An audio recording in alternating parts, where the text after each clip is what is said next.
महाकुंभ में इस बार एक युवती जमकर चर्चा के इर्द गिर्द रही। दरअसल गले में रुद्राक्ष की माला और माथे पर अगर देखें तो त्रिपुंड का तिलक लगाए हुए ये जो युवती है तब ज्यादा चर्चा में आई जब कैलाशानंद गिरी जी महाराज के पेशवाई के रथ पर सवार थी। हर कोई इनको देखकर बेताब था, बात करने के लिए इच्छुक था और ये जानना चाहता था कि आखिर ये युवती जिसका नाम हर्षा रिछारिया है, क्या वो वाकई में साध्वी है या मॉडल है। देखिए इस रिपोर्ट में।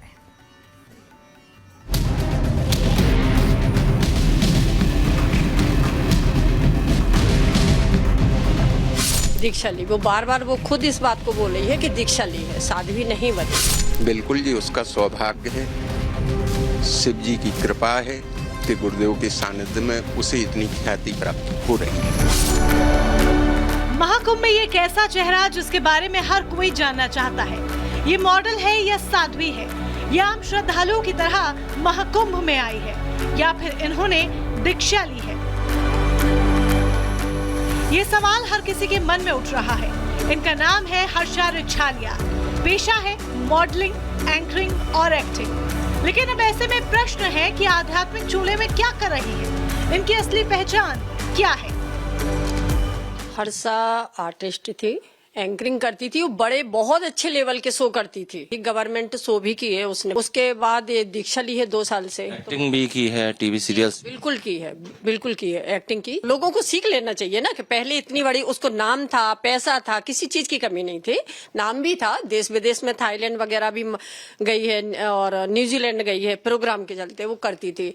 उसके बाद ये सब छोड़ के उसने आध्यात्मिक गुरु दीक्षा ली, अपने धर्म को नहीं छोड़ा। कुंभ में निरंजनी अखाड़े की पेशवाई के दौरान रथ पर बैठी हर्षा रिछारिया कैमरे में नजर आई। फिर सवाल उठा कि एक ग्लैमरस लड़की अचानक से कैसे बी टाउन की गलियों को छोड़कर अचानक धर्म के मार्ग पर चल गई। जिसने देखा है, जो देख रहे हैं, उनको अचानक लग रहा, क्योंकि हम पेरेंट्स हैं, हमें अचानक नहीं लग रहा।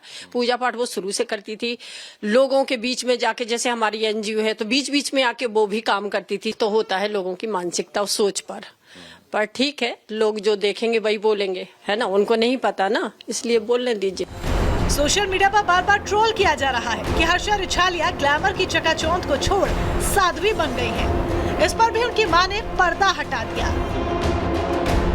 ये साध्वी अभी बनी है या सिर्फ दीक्षा ली है इन्होंने? दीक्षा ली, वो बार बार वो खुद इस बात को बोल रही है कि दीक्षा ली है, साध्वी नहीं बनी है। तो जब ये महाकुंभ में गई, आपसे पूछ के गई थी? बिल्कुल, सलाह लेके पहले से ही तैयारियां थी उसकी कि महाकुंभ में जाएंगे तो 1.5 महीने रहेंगे, गुरुजी का वहां पे अखाड़ा जो लगेगा उनका, वहां रहेंगे, सेवा करेंगे, बाहर के भी लोग आएंगे, तो पूजा पाठ सब कुछ छोड़ के पहले से उसने कर लिया था कि प्रोग्राम नहीं करेंगे। और 2025 से ये कुंभ लग रहा है, इसमें के बाद हम युवाओं को सनातन की ओर जोड़ेंगे, सब इसमें है। हर्षा रिछारिया ने सिर्फ कुंभ में डुबकी ही नहीं लगाई, बल्कि उन्होंने सनातन की भक्ति और आस्था में भी डुबकी लगाई है। यही वजह है कि वो अब इसी में रमने और बसने की बात कह रही है। ये मेरा वो लगाव है जो अभी कभी खत्म नहीं होगा, कभी नहीं होगा, क्योंकि मतलब मुझे लगता है कि आप किसी भी चीज़ से प्यार करेंगे, किसी भी चीज़ का एडिक्शन होगा, वो एक टाइम पे ख़त्म हो सकता है, लेकिन किसी चीज़ का सुरूर हो जाए ना, आप बस उसमें खो जाओ, रम जाओ, तो वो फिर जा ही नहीं सकता है। तो ये वो प्यार है जो कभी ख़त्म नहीं हो सकता है। 31 साल की हर्षा उत्तराखंड से है। उनका मूल घर मध्य प्रदेश के भोपाल में है। वो निरंजनी अखाड़े के महामंडलेश्वर आचार्य कैलाशानंद गिरी जी महाराज की शिष्या हैं। वो अब सनातन की राह पर युवाओं को जोड़ने की ओर चल पड़ी हैं, जिसको लेकर उनके माता पिता भी अब खुद को गौरवान्वित महसूस कर रहे हैं। Bureau report, Republic Bharat. देखिए, महाकुंभ में इस बार एक युवती जमकर आपने देखा किस तरह से अभी सोशल मीडिया पर छाई हुई है, लेकिन अब आपको जानकारी देंगे कि प्रयागराज महाकुंभ में एक से बढ़कर एक आश्रम देखने को मिल रहे हैं। आध्यात्म के साथ साथ राष्ट्र प्रेम की भावना भी दिखाई दे रही है और ऐसा ही एक आश्रम हर किसी को अपनी ओर आकर्षित कर रहा है। रिपोर्ट आप देखिए। ऐसे में आप देखिए कि यहाँ पर एक आश्रम बना हुआ है, जिस आश्रम का जो द्वार है वो भारतीय जो फाइटर प्लेन है, यानी भारतीय वायुसेना का जो सबसे जाबाज जो फाइटर प्लेन है हमारा तेजस, ये तेजस का आकार दिया गया है। और आप देख सकते हैं कि तेजस के फ्रंट पर भारतीय तिरंगा फहरा रहा है।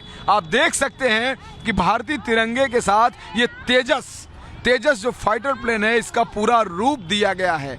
और आप देख सकते हैं कि यहाँ पे अनंत श्री विभूषित श्री जगत गुरु रामानंदाचार्य मठ शिविर और यहाँ के जो महंत हैं श्री महंत ब्रिजभूषण दास जी महाराज, इनके सानिध्य में यह बनाया गया है। और वाकई में बहुत ही शानदार और बहुत ही विराट है। ये तेजस बहुत बड़ा है। ये देखने में हो सकता है कि उस तरह से न दिखाई दे, लेकिन जो इसकी ऊंचाई है वो कम से कम लगभग 100-200 फीट से कम नहीं होगा जिस तरह से ये बनाया गया है। तो काफ़ी ये हाइट पर है और एक शानदार लुक दे रहा है। इस रास्ते से, इस मार्ग से जो भी श्रद्धालु गुजर रहे हैं वो यहाँ पर रुक भी रहे हैं और देख भी रहे हैं और सोच रहे हैं कि बाबा होते हैं जो आध्यात्म में लीन होते हैं, लेकिन उनके अंदर इतनी बड़ी देशभक्ति, आध्यात्मिक भक्ति तो बाबाओं के अंदर होती ही है, लेकिन राष्ट्र के प्रति, देश के प्रति इतनी बड़ी भक्ति कि तेजस फाइटर प्लेन को मुख्य द्वार पर उसको ही गेटअप दे देना, ये बहुत बड़ी बात है। महाकुंभ के पहले स्नान की अपार सफलताओं के बाद अब तैयारी है मुख्य स्नान मौनी अमावस्या की, जिसमें 8 से 10 लाख श्रद्धालुओं के जुटने की उम्मीद व्यक्त की जा रही है। ऐसे में उत्तर प्रदेश के मुख्यमंत्री योगी आदित्यनाथ पूरी तरीके से एक्शन मोड में है। आखिर कैसे, देखिए इस रिपोर्ट में।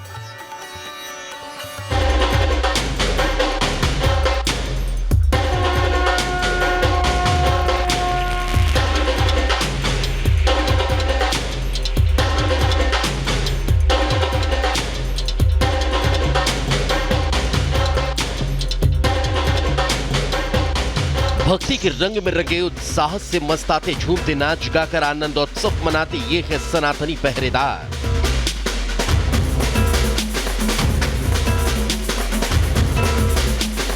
आध्यात्म के आंगन में उमंग की अलग जगह, भक्ति की गंगा में गोते लगाते ये है हिंदुत्व के झंडा बरदार।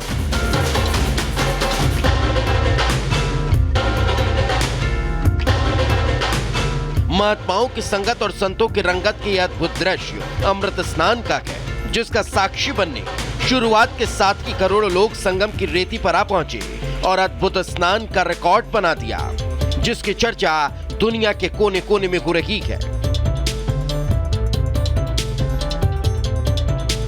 दिव्य और भव्य महाकुंभ की शुरुआत हो चुकी है। महाकुंभ की शुरुआत होते ही लोगों के पहुंचने का सिलसिला भी शुरू हो गया है। पौष पूर्णिमा का स्नान करने के लिए लगभग 1.5 करोड़ लोग संगम नगरी प्रयागराज पहुंचे, तो वहीं मकर संक्रांति के अवसर पर लगभग 3.5 करोड़ लोगों ने संगम में आस्था की डुबकी लगाई। मगर आध्यात्म के सबसे बड़े आयोजन में नजर आया सनातनियों का ये रेला महज ट्रेलर था, जिसकी पिक्चर तो 29 जनवरी को होने वाले स्नान में देखने को मिलेगी। वो आयोजन ऐसा होगा जो कभी न हुआ जैसा होगा। तभी तो सीएम योगी आदित्यनाथ भी एक्शन मोड में हैं, जिन्होंने पहले अमृत स्नान के साथ 3 दिन के आयोजन की समीक्षा करने के अलावा मौनी अमावस्या के स्नान को लेकर जरूरी दिशा निर्देश दिए।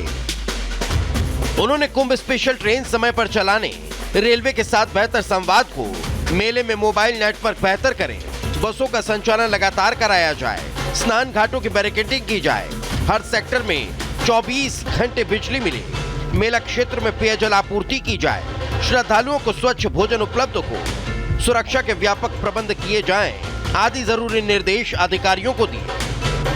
सबसे बड़ी चुनौती बनी हुई है मौनी अमावस्या की तैयारियां, क्योंकि इस दिन माना जा रहा है कि 8 से 10 करोड़ लोग आस्था की डुबकी लगाने के लिए त्रिवेणी में पहुंचेंगे। अब ऐसा माना जाता है, जो मान्यता है कि जिस दिन अमृत की बूंदें गिरी थी उस दिन भी मौनी अमावस्या थी। ऐसे में लोगों की मान्यताएं जुड़ी हुई है और बड़ी संख्या में लोग प्रयागराज संगम नगरी में आस्था की डुबकी लगाने के लिए रुख कर सकते हैं। एक तरफ दूसरे अमृत स्नान को लेकर सीएम योगी तैयारियों में जुटे हैं, तो दूसरी तरफ तैयारी उनके प्रयागराज प्रवास को लेकर भी तेज है। बताया जा रहा है कि सीएम 21-22 जनवरी को कैबिनेट की बैठक संगम नगरी में कर सकते हैं।